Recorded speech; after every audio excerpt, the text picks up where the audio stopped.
जिल्ह्यातील सर्व जागा आपण लढणार आहोत, राज ठाकरेंचे जाहीर वक्तव्य। पुणे शहरातीलच नव्हे तर जिल्ह्यातील विधानसभेच्या सर्व म्हणजे 21 जागा आपण लढवणार आहोत, असे महाराष्ट्र नवनिर्माण सेनेचे अध्यक्ष राज ठाकरे यांनी जिल्ह्यातील पदाधिकाऱ्यांना सांगितले। 2 दिवसांच्या पुणे दौऱ्यात त्यांनी जिल्ह्यातील पदाधिकाऱ्यांबरोबर अनौपचारिक चर्चा केली। त्यावेळी त्यांनी शहरातील 8 आणि जिल्ह्यातील अन्य विधानसभा मतदारसंघांची माहिती या पदाधिकाऱ्यांकडून घेतली। विधानसभा स्वबळावर अशी राज ठाकरे यांनी मुंबईत गुढीपाडव्याला घोषणा केल्यानंतरच मनसेकडून प्रत्येक जिल्ह्यात विधानसभा लढवण्याची कार्यकर्त्यांची तयारी सुरू झाली आहे। लोकसभेला राज ठाकरे यांनी महायुतीला पाठिंबा जाहीर केला होता। त्यांच्यासाठी बऱ्याच लोकसभा मतदारसंघात जाहीर सभाही घेतल्या, मात्र तसे करताना त्यांनी लोकसभेसाठी एकही जागा त्यांच्याकडे मागितली नव्हती किंवा लढवलीही नाही। त्याच वेळी त्यांनी कार्यकर्त्यांना आता विधानसभेच्या तयारीला लागा असा आदेश दिला होता। पुणे शहर लोकसभेअंतर्गत असलेले कसबा, कोथरूड, पर्वती, शिवाजीनगर, वडगाव शहरी कॅन्टोन्मेंट असे 6 आणि हडपसर, खडकवासला हे 2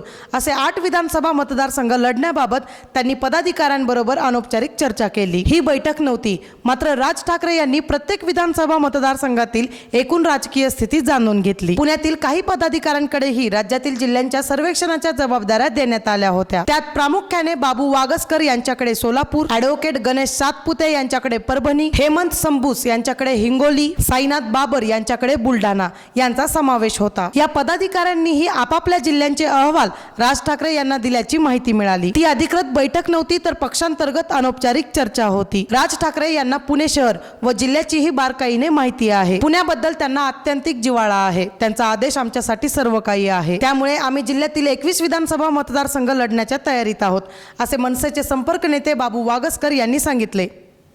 अशाच ताज्या राजकीय घडामोडी पाहण्यासाठी आपल्या बातमी टीव्ही या YouTube चॅनलला लाईक, शेअर आणि सबस्क्राईब नक्की करा। धन्यवाद।